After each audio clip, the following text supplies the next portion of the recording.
Hello all, welcome to another video from Networking Academy Online.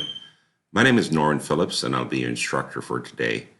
Today I'll be walking you through configuring static routes on this topology that I've presented here. Actually, I do teach a class in person, and we actually walked through this lab in class. There were some of my students that had challenges with it, so I promise that I'll actually record it and make this a part of the Academy Online, so folks will be able to go in, watch this video and hone in on their skills. So what are we looking to accomplish today?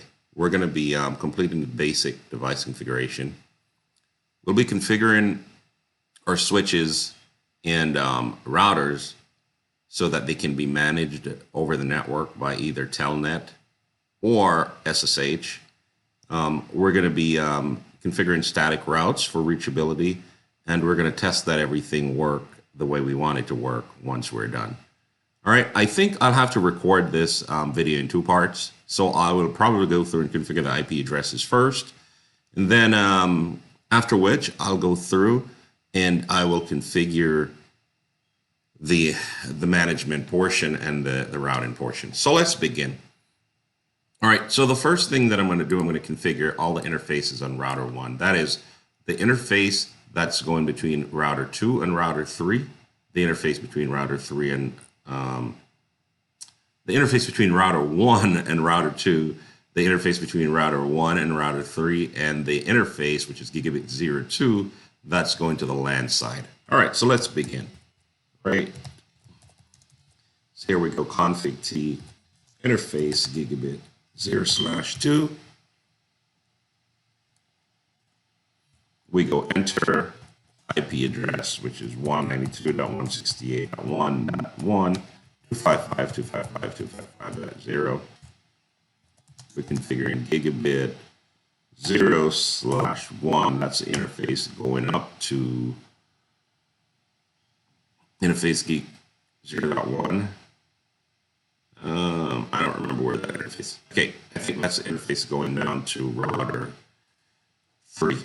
So we're going to do IP address 192.168.13.1.255.255.255.0.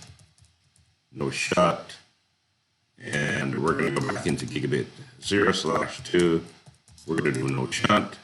We're going to go to gigabit 0/0. IP address 192.168.12.1.255.255.255.0. No shot. All right, I'm going to save the config, do WR. That's right. Okay, let me just show you. Now we're going to take a look. Show IP interface brief, exclude unassigned, and what it's showing me here in gigabit 0/0, which is the interface going up to router 2. I have that configured as 192.168.12.1. 0.1 is going down to router 3. That's configured as 192.168.13.1. And gigabit 0.2 going to the LAN is configured as 192.168.1.1. All right. So let me explain to you a little bit about what we're doing here. If you notice, the point-to-point network, or the network that exists between two routers, what I do is I'm actually using subnets to help us quickly identify where issues are when we're troubleshooting. So if you notice, router 1 to router 2, it's 192.168.1.2, right? Router 2 to router 4, it's 192.168.2.4. Router 3 to 4, 192.168.3 to 4. And the IP addresses that I'm going to be assigning on each interface will be matching the number of the router. So if you notice on router 1, regardless of which subnet that it was in, I actually assigned 192.168.1.1.1. Okay, and the same thing will happen on router 2, router 3, and router 4. So let's continue. So let me jump up to router 2. And once we're up there, we're going to go nowhere. Enabled mode, config T, host name is R2. Interface gigabit 0.0 is going to be IP address 192.168.12.2, 255.255.255.0. No shot. Right. Interface gigabit 0/1. That's the interface that's going down to router 2, router 4. So it's 224, 255.255.255.0. No shot. And we're good. Right. If I go to router 4 here, no shot. Enable, configure T, host name is R4, interface gigabit 0/0, which is leaded up to router 2. Actually, I could put a description on it. So the description is to router 2. That's how you put a description on the interface. And I'm going to say IP address is 192.168.24.4, 255.255.255.0. No shot. Right, notice that interface come online. If I want to look at the running config that's on the interface, that's where I do show run. And then I can just go down, hitting the space bar, and notice that's the interface. So the R2 is connected to the interface on gigabit 00, pardon me, is connected to R2, and the IP address that it's assigned is 192.168.24.4. Okay? All right, so that's good. Now, we're going to go into the configure the LAN side, which is interface gigabit 0/2, IP address 192.168.4.4, 255.255.255.0, and we're going to say, put a description to LAN, no shot, and that interface is up. And we're going to configure gigabit 01. Description is to R3, IP address 192.168.4.4.255.255.255.0. And I must have fat fingered something, or I left it. All right, we're going to bring the interface up. Once we bring the interface up, everything is good. We can just double check. Oh, sorry. All right, do show IP interface brief. Again, exclude unassigned, so it shows me the interfaces and the IP addresses that are configured on the interfaces. Note what interfaces are connected to what device, just so that you could verify that things are the way that you expect them to be. All right, so now I'm going to configure router 3. That's the last router that we have to configure. And it's no config T. We're going to go into the interface, gigabit 0/1. That's the interface that's connecting to R4. So we're going to say description to router 4. IP address is 192.168.324.3, 255.255.255.0.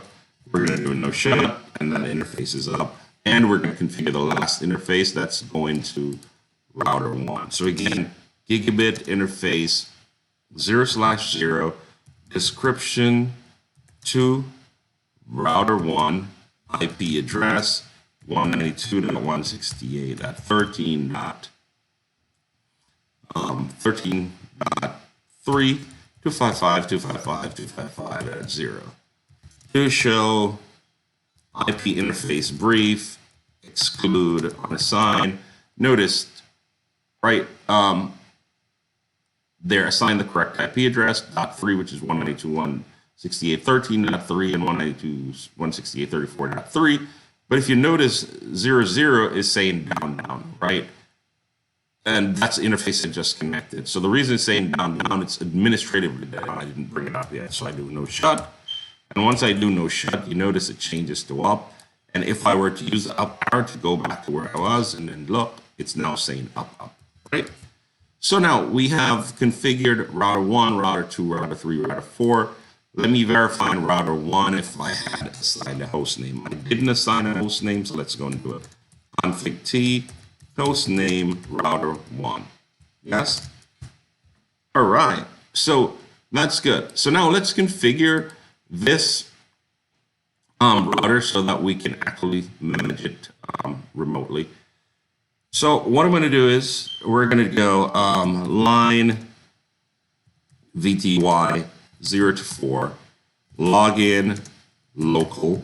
I'm just saying, hey, when you're logging in, look to the local database that's on my router, and that's it. I'm actually trying to script this.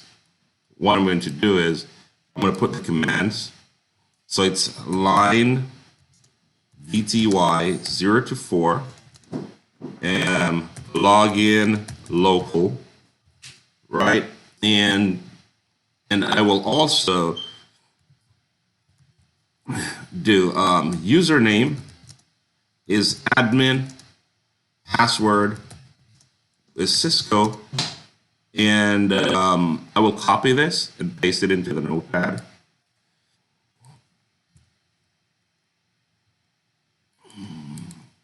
Right, paste it into the notepad here and hit enter. Then I'm going to say enable password is equal to class. Also going to copy this and paste it in my notepad, right, and hit enter. So what we're doing is we're trying to save time. So I am scripting as much as I can. So what I did just now, right, we specified the line, the authentication mechanism that we're going to use and the username that we're going to use to log in with a password, and also the enable password. All right, so what I could do, I could now use the same information, and I could go to router 2, and once I'm in the global config mode of router 2, I just paste and hit enter. That portion is done. I go to router 3, and I do the same thing, right, and I paste this information in, and we're done, right, and all of the routers. So in addition to that, we also need to configure the switches. So what we'll do is go into switch over here, and we can actually do config T, host name, switch number 1, and I could actually go paste. The same information is now there. I go to switch number 2.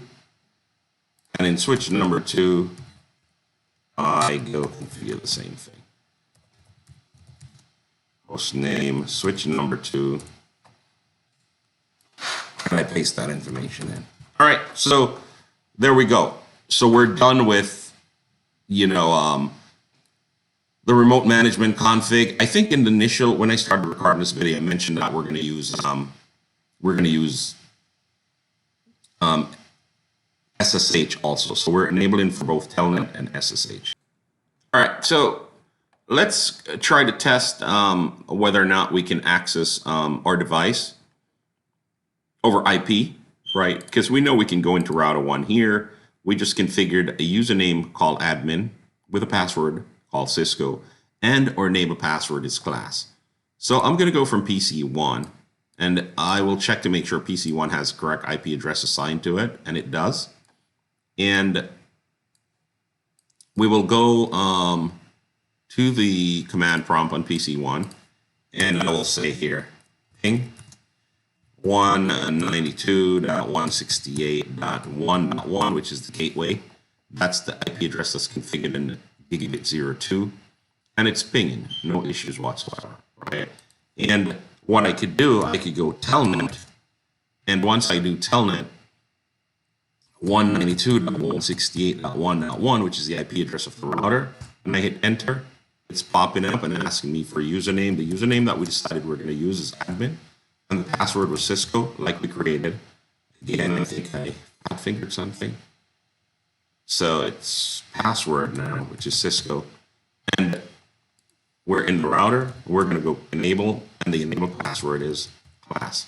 So now we're actually in the router. We can do whatever config we want from right within the router here, but it's all done over IP. This is over IP because we're connected on the PC. We're going through the switch and we're hitting the router. if we were to click on the router over here, that's equivalent to doing that config from the, from the console. Okay, so we're seeing that. So one other thing is Telnet uses clear text. So if anyone were to be on your network and doing any form of sniffing, they would be able to sniff your username and password. Well, we don't want that to happen. So what we've decided that we're going to do is we're going to do SSH, right, which is secure shell. It's encrypted, and you're going to be protecting your password. So to be able to do that, we can do it from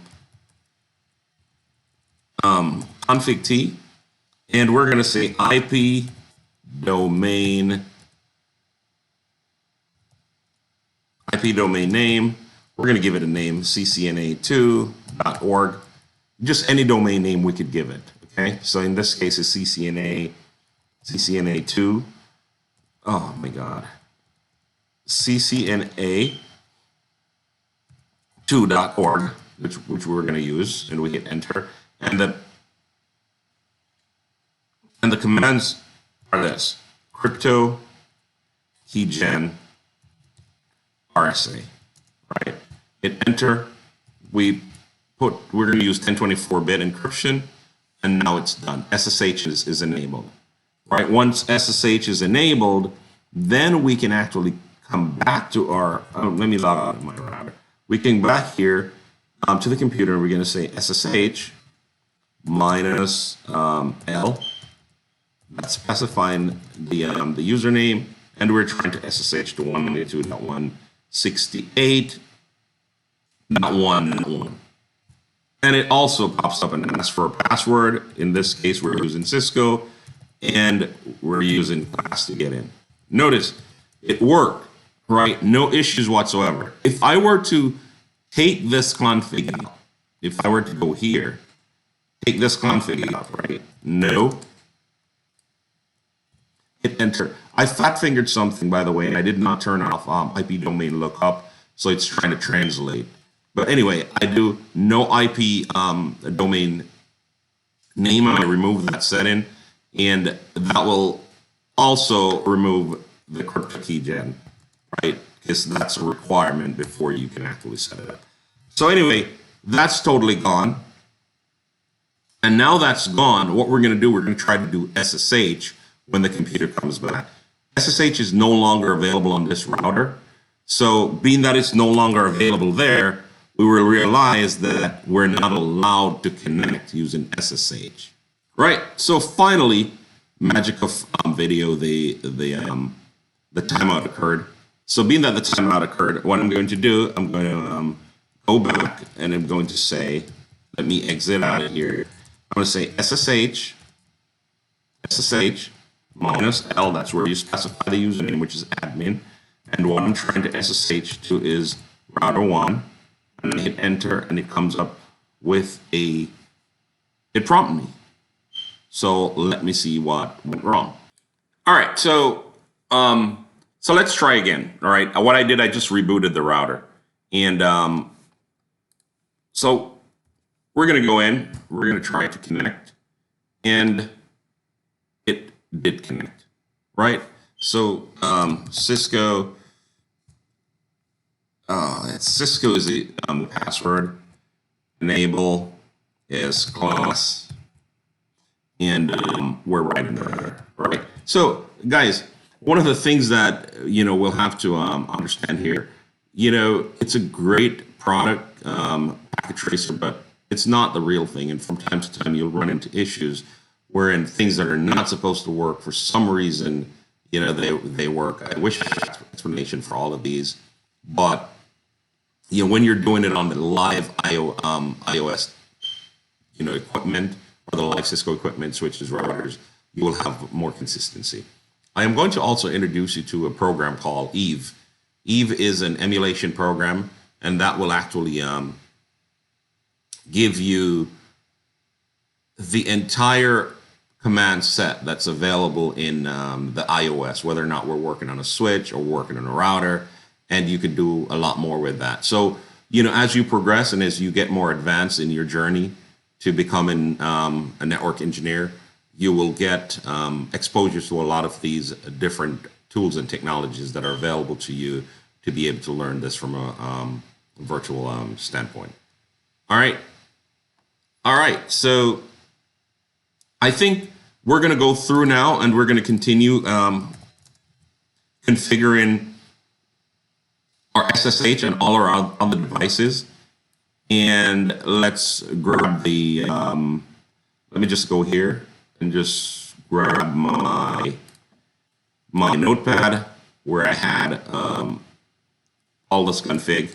So I'm just going to go and just paste it in all the other routers. So again, I'll just go to router 1. I'll go to switch 1 first. And so it's class config T, paste it in there. All right, so we're good. SSH is now turned on. Router 1, paste it in here. SSH is also 1024. Do you really want to replace them? Yes, I want to replace them. All right, so that's good. It was actually saying that SSH was actually there already if I wanted to replace the cert, and the answer is yes. And the same thing we're doing here. And we're going to go to router 3, do the same thing.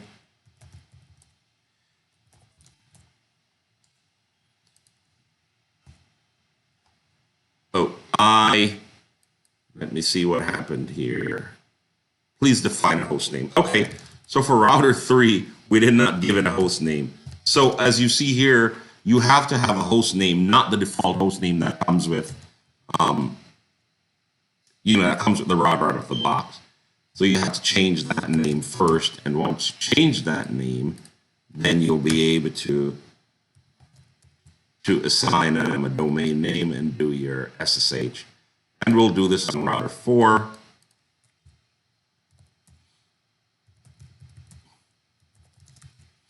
And paste it.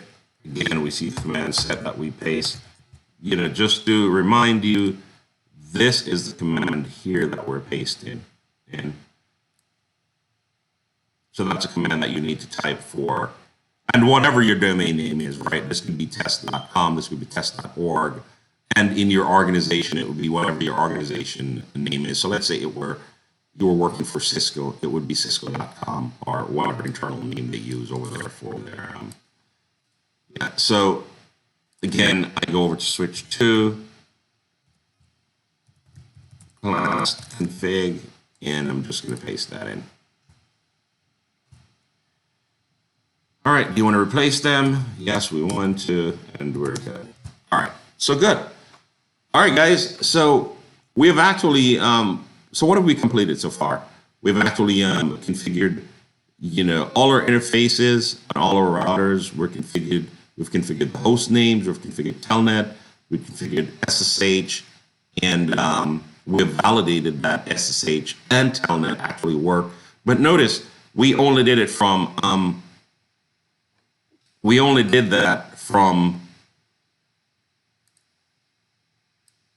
from PC1 over to our router.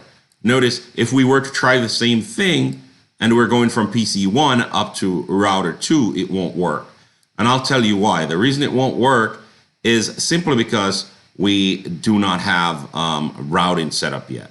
So before I stop here for now, we will actually we can actually demonstrate that. All right, so let's look. I go to PC 2, and I go and I say, well, let's try to telnet to 192.168.12.2, and we hit enter, and we notice that it's not getting there. That's because router 1 knows how to get to router 2, but router 2 doesn't know how to get back to router 1. Router 1's 192.168.1.0 network. All right, so we're going to be pausing here for this lab. And what we're going to do when we come back, in the other section, we're going to start configuring our static routes and make things work the way we want them to be. All right, see you on the other side.